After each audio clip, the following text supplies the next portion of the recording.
hautement estimée élite et bienvenue dans ce 3e numéro ou épisode d'Énergie et Carrière, le podcast qui révèle l'énergie invisible qui décide de ta carrière. Aujourd'hui, je t'invite à explorer avec moi un aspect fondamental mais souvent ignoré de notre vie professionnelle. Il s'agit de l'énergie invisible qui façonne nos carrières. Ce n'est pas juste une question de stratégie ni même de compétences, mais c'est de l'énergie que tu dégages souvent sans même le savoir que je parle. Et aujourd'hui, je vais te guider à travers une véritable expérience de vérité. Oui, un exercice dont je suis particulièrement fière qui pourrait bien te secouer. Allons en immersion. Cet épisode ne sera pas comme les autres. Tu ne vas pas seulement écouter. Tu vas vivre une expérience en direct, même si nous ne sommes pas ensemble dans la même pièce. Je veux que tu sois présent et engagé. Deal? Deal. C'est une étude de cas interactive où je vais t'inviter à te mettre à la place d'un manager. Et ce que tu vas ressentir dans ce rôle va te révéler beaucoup de choses à ton propre propos. Pour ceux qui occupent déjà un rôle de leadership, l'expérience sera très simple à visualiser.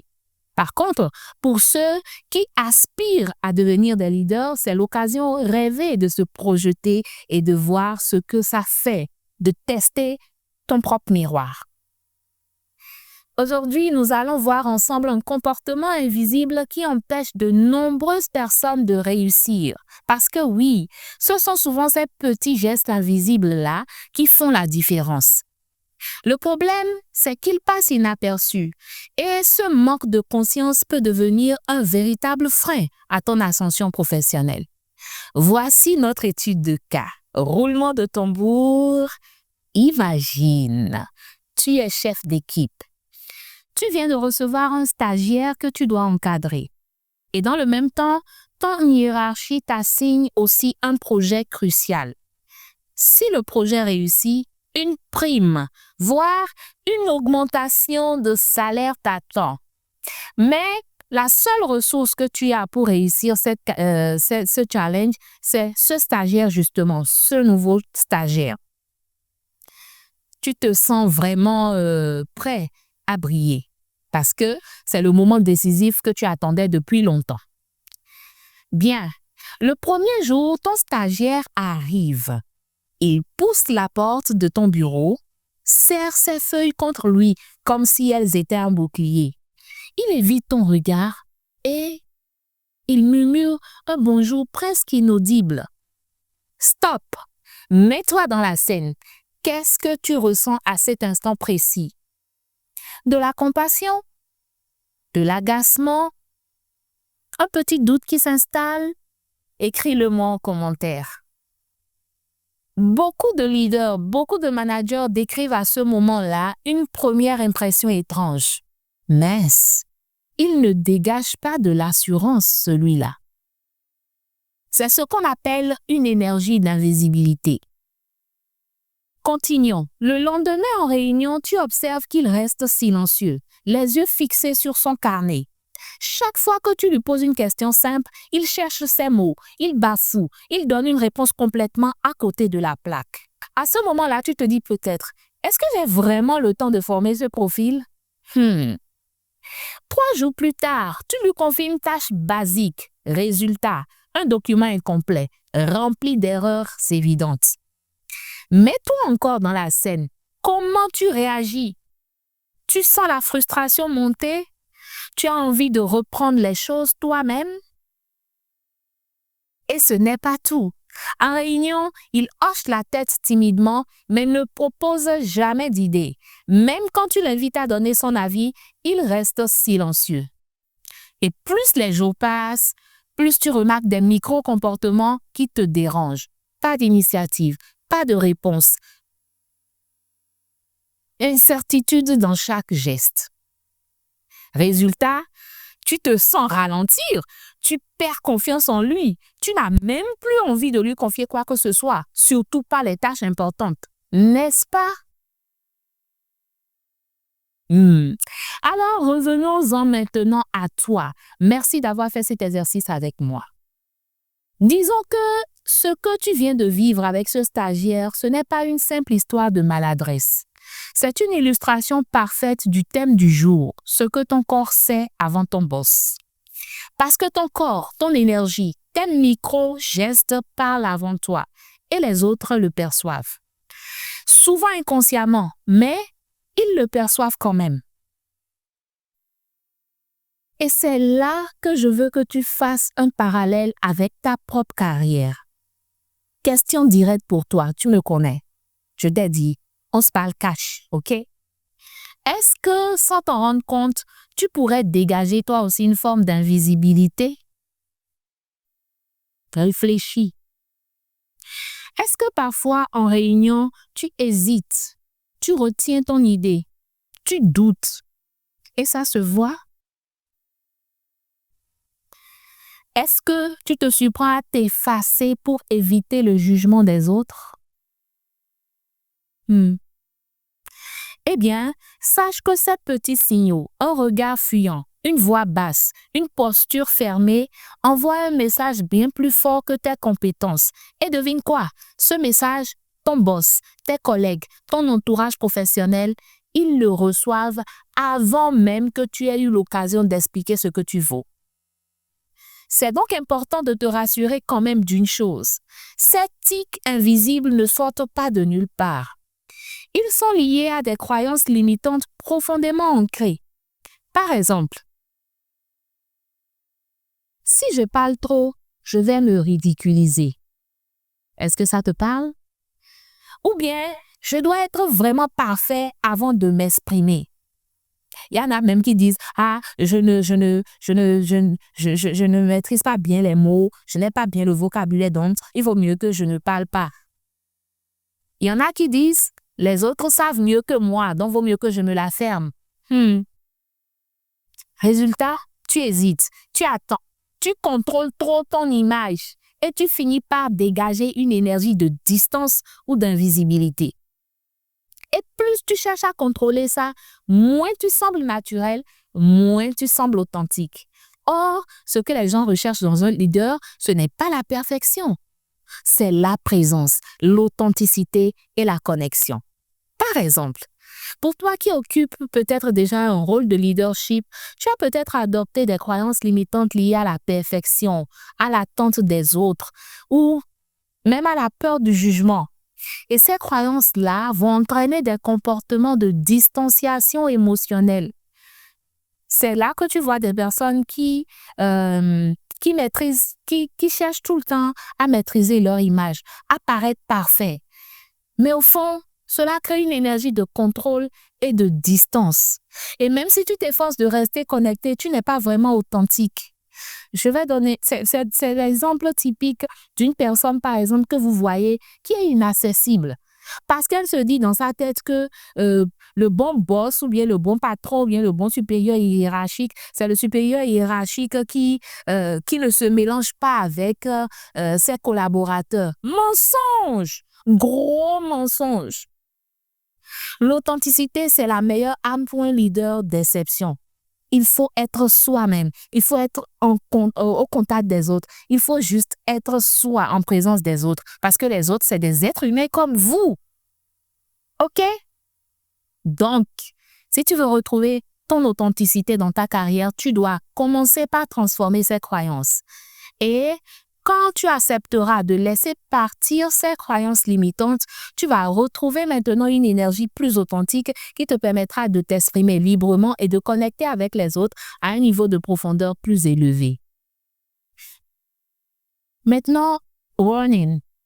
Ce processus est la clé pour réconcilier ce que tu as à l'intérieur et ce que tu veux manifester à l'extérieur. Petit exercice d'introspection pour toi.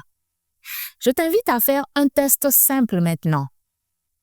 Essaye de te rappeler de la dernière réunion où tu t'es senti invisible ou peu entendu. D'accord? On y est? Si tu veux, tu fermes les yeux et puis tu écoutes ma voix. D'accord? Qu'est-ce que tu as fait à ce moment précis? Fais attention à ton corps, à ta voix, à ta posture et à ce que cela a trahi de toi.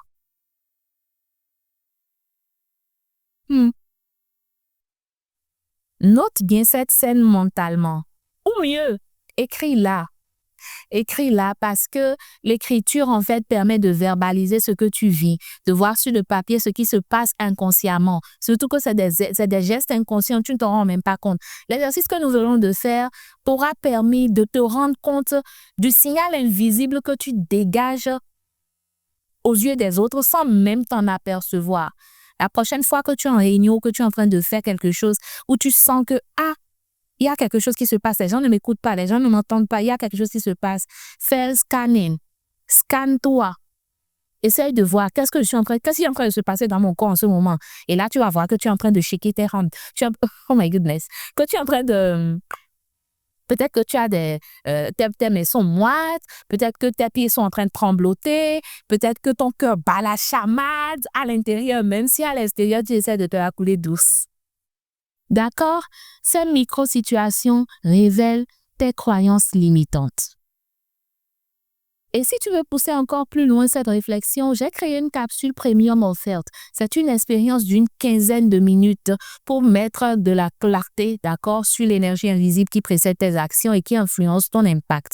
Je t'ai laissé le lien en description. Tu peux le suivre, tu peux aller le consulter à la fin.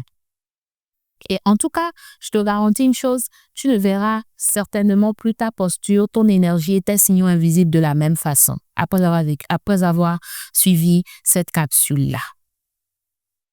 Maintenant que nous avons compris, d'accord, que les croyances limitantes influencent nos tics invisibles, comment est-ce qu'on fait pour changer ou pour transformer ces croyances limitantes-là? Voici 4 étapes pratiques que je te propose et que tu peux mettre en œuvre immédiatement, dès aujourd'hui. Et surtout, ne procrastine pas. Oui. Je t'ai dit que la dynamique qu'on est en train de créer avec ce podcast, c'est la dynamique de changer ton énergie avant la nouvelle année. Que le shift se produise déjà dedans pendant qu'on est en 2025. Et puis là, waouh, tu rentres dans la nouvelle année et puis tu te dis, mince, je suis une personne totalement transformée. Et là, tu fais les résultats qu'il faut. Donc, ne procrastine pas. Toutes les astuces, semaine après semaine, il faut que tu reviennes en commentaire, me donner le feedback de ce que ça t'a aidé à transformer. Surtout, fais-le parce que ça peut encourager d'autres personnes à pouvoir se transformer également. Formons une chaîne, une boucle humaine, un bouclier humain de chaleur, de sollicitude pour nous accompagner vers la victoire graduelle. D'accord? Je sais que je peux compter sur toi. Alors, la première chose que tu vas faire, c'est identifier la croyance limitante concernée. On va prendre un exemple pratique. Je ne suis pas assez compétent pour parler en public. Combien d'entre vous qui me regardez en ce moment pensent ainsi? Et la deuxième chose que tu vas faire une fois que tu as identifié ça, mais pour pouvoir identifier ça, c'est pas forcément évident. Mais tu dois faire attention en fait à ce qui se passe quand tu es bloqué en face de quelque chose. Quel est le message qui revient dans ta tête? Parce qu'il y a forcément des images, des idées qui te traversent l'esprit à ce moment-là. Donc, commence à te scanner. Commence à faire attention à toi. L'une des astuces incroyables, d'accord, que votre coach vous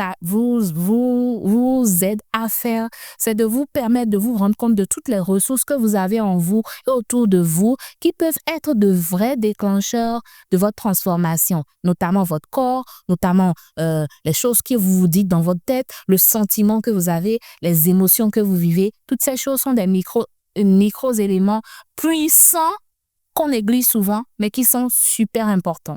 Alors, une fois que tu as identifié la croyance limitante concernée, il faut que tu arrives maintenant à challenger cette croyance. Parce que bien souvent, les croyances, elles sont fondées sur des choses qu'on prend pour acquis, qu'on prend pour être des choses vraies, parce qu'on n'a jamais essayé, en fait, de les questionner. Donc, est-ce que le fait que tu ne saches pas, que tu te dises que tu ne saches pas parler en public, là, que tu ne sois pas assez compétent pour parler en public, d'accord? Est-ce que c'est vraiment un fait ou c'est juste une interprétation? Et là, je t'explique. C'est un peu comme quelqu'un qui a essayé, peut-être que imagine, vous étiez en classe de 6e ou bien non, En sixième, est-ce qu'on fait les exposés? Disons troisième. Et on vous a confié un travail de groupe, d'accord? On vous a confié un travail de groupe et puis tes collègues ont décidé ou tes camarades de classe ont décidé de te confier le lead pour présenter l'idée. Et donc, tu prends la parole au nom de tout le monde, tu parles et puis blackout. Tu n'arrives même plus à placer un mot parce que tu es tétanisé ou bien tu as utilisé une expression en particulier. Tout le monde a rigolé, donc on s'est moqué de toi et tes collègues aussi se sont moqués de toi. Et ce sentiment-là, ce ressenti-là, cette moquerie-là a frappé de plein fouet ton ego et tu as vraiment cristallisé ça en toi. Et parce qu'on s'est moqué de toi à cette époque-là, à cette occasion-là, ton subconscient, parce qu'il n'a qu'envie d'expérimenter la honte, l'humiliation que tu as ressentie quand ils se sont moqués de toi, fait un blocus pour te protéger. Mais en réalité, c'est une fausse protection parce que si tu monopolises ce sentiment-là pendant longtemps, tu te retrouves des années plus tard en réunion, incapable de parler, incapable de faire voir tes idées pour te faire voir, pour qu'on puisse t'augmenter, pour qu'on puisse te remarquer, pour qu'on puisse te positionner parmi ceux qui rayonnent, tout simplement parce que tu ne fais pas, tu n'as pas fait la part des choses, tu n'as pas séparé les deux. Et donc, cette croyance-là, peut-être à des moments donnés, elle t'a servi, mais aujourd'hui, elle ne te sert plus. Et donc, il faut que tu arrives à la challenger. D'accord? Bien. La troisième chose qu'il faut que tu fasses, c'est de te demander par quoi est-ce que tu peux remplacer cette croyance-là pour que ce soit plutôt plus valorisant que toi. Ça peut être, pour toi, pardon, ça peut être « je suis capable de progresser et de m'améliorer chaque jour ». Oui, parce que rappelle-toi d'une chose, pendant que tu travailles sur les croyances limitantes, il faut que tu comprennes une chose. Il faut pas que tu restes centré sur ce que tu ne sais pas faire ou ce que tu ne veux pas faire. Il faut savoir que les personnes qui s'expriment bien à l'extérieur et que tu admires, c'est des personnes qui ont aussi fait un travail sur elles. Il y en a qui sont allés à l'école pour apprendre à parler, qui ont participé à des ateliers de prise de parole en groupe, etc. Et toi, tu les regardes de loin comme ils sont excellents. Tu te dis, ah, moi, je suis nul. Ne te compare pas à eux parce qu'eux, ils sont passés par un processus que toi, tu n'as pas pris. Ils ont pris des mesures pour pouvoir en venir à bout de leurs croyances et des choses qui les bloquaient. Et ça, c'est ce que tu es en train de faire en suivant ce podcast. Donc, toi aussi, bouge-toi, sors de ta zone de confort, va chercher peut-être la formation qui peut t'accompagner pour pouvoir le faire mieux. Va chercher peut-être à l'intérieur de toi ce qui est enfui, qui t'empêche, qui te bloque, et puis avance. Parce que tu es autorisé à avancer. Les autres ne te retiennent en rien. D'accord? Quatrième chose, il faut absolument que tu arrives à ancrer cette nouvelle croyance en toi, en te la répétant dès que le doute revient. Imagine, tu as écouté ce podcast aujourd'hui, tu as compris que oui, il y a cette croyance limitante-là qui te bloque, tu as challengé cette croyance limitante et tu as fini par découvrir une croyance par laquelle tu vas la remplacer pour pouvoir être beaucoup plus apte à prendre la parole en public. Prochain exercice, c'est que tu vas te retrouver en situation en exercice où tu auras la possibilité de prendre la parole en réunion et puis tu vas te taire. Puisque tu es dans un processus de changement continu, tu dis non. Tu te dis à toi-même intérieurement en micro-fraction de seconde, non, Annie, tu ne vas pas te laisser faire. Tu es dans un processus de sortie de ta zone de confort et donc, il faut que tu prennes la parole. Et là, si vous avez le blocage qui vous dit non, ils vont se moquer de toi. Ah, il faut faire attention, toi, tu sais que tu n'es pas doué, ces choses-là. Vous allez répéter simplement la phrase que vous auriez identifiée plus tôt là et qui va faire comme une baguette magique. Vous voyez, abracadabra et puis boum, le doute va disparaître. Et pensez bien et sachez bien que ce n'est pas quelque chose qui va être forcément facile du premier coup. Vous allez devoir vous dépasser. Vous allez devoir vous surpasser. Donc, faut pas aller essayer ma technique et dire, oh, coach Annie là, coach Annie Show là, elle a dit les choses dans son bureau là-bas et puis, moi, en tout cas, ce qui se passe sur le terrain là, ce n'est pas ça. Et le coach vous dit ce que vous devez faire parce qu'il sait que vous êtes capable de le faire. Il vous équipe des informations dont vous avez besoin et vous connecte à la solution. Maintenant, sur le terrain, là, vous n'avez jamais vu sur le terrain de football qu'un coach est allé jouer. C'est à vous-même qui devez aller jouer. C'est de votre vie, c'est de votre carrière qu'on parle, c'est de l'avenir de vos enfants qu'on parle, c'est de votre futur glorieux qu'on parle. Donc, ne laissez ça entre les mains de personne. Vous avez eu l'astuce aujourd'hui, la clé entre vos mains. Ouvrez la porte et, fetchez, ramassez toutes les bénédictions qui sont derrière. OK? Donc, la visualisation peut vous aider dans le processus. Une des choses que moi, j'ai souvent fait, parce qu'avant de prendre la parole en public, j'étais plutôt timide et l'un des exercices que je faisais souvent, c'était le matin devant mon miroir. J'essayais de me visualiser. En fait, je fermais mes yeux et puis je m'imaginais devant un public, OK? Devant un public, devant le miroir. Et puis, j'ouvrais ensuite mes yeux et je me montrais sous le jour que je voudrais sous le jour, je voudrais que les gens me voient. Donc, j'étais très volubile, je faisais de grands gestes, je me sentais même acclamée par la foule. Oh mon Dieu, qu'elle est exceptionnelle! Et je vivais cette expérience-là chaque matin, pendant plusieurs matins. Et à force d'entraîner, et ce dont on ne se rend pas compte, c'est que le subconscient, il n'est pas conscient si vous êtes dans la réalité ou si vous êtes dans le rêve. Dans votre visualisation, les muscles que vous utilisez pour faire le langage au moment T, ça fait exactement la même chose. Donc, du coup, il prend l'habitude, en fait, de parler en public et de se sentir acclamé, de se sentir accepté, de se sentir aimé.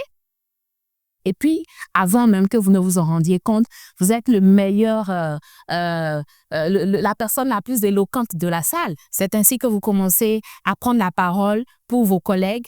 C'est ainsi que vous commencez à défendre vos idées. Et c'est comme ça qu'on commence à vous remarquer et que la hiérarchie commence à dire « Ah, il y a ce monsieur, ah, il y a cette dame-là. Ah, franchement, elle est particulière. Elle se démarque de la foule. Il est particulier. Il est vraiment exceptionnel. » Et c'est comme ça que on vous identifie et que vous grandissez dans votre carrière. Vous voyez comment l'énergie peut agir sur des choses aussi basiques que invisibles.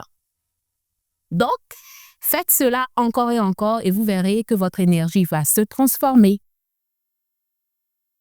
Ce travail de transformation est essentiel, mais il peut être difficile de le faire seul.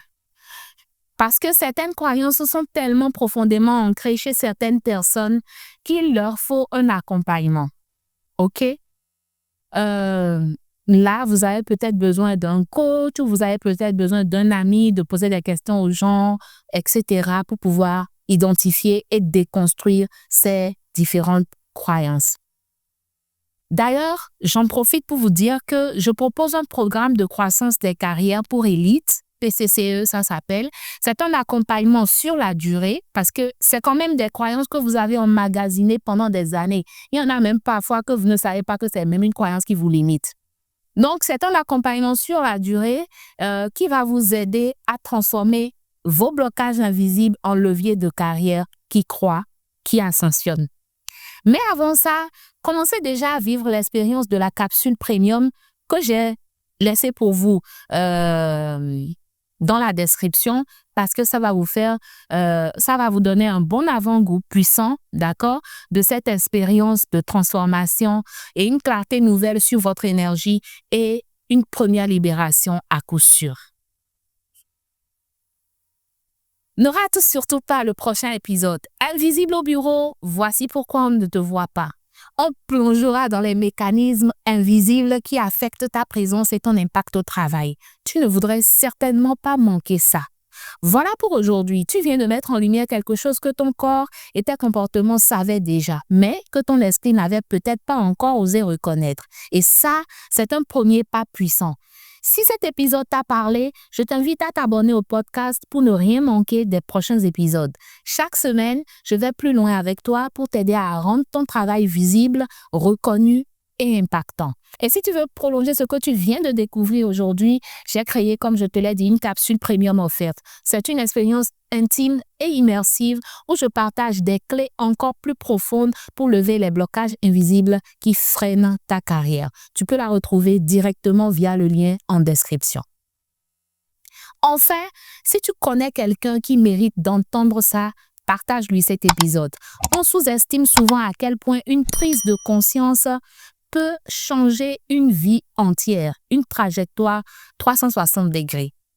Merci d'avoir passé ce temps avec moi. On se retrouve la semaine prochaine pour un nouvel épisode d'Énergie et Carrière, le podcast qui révèle l'énergie invisible qui décide de ta carrière.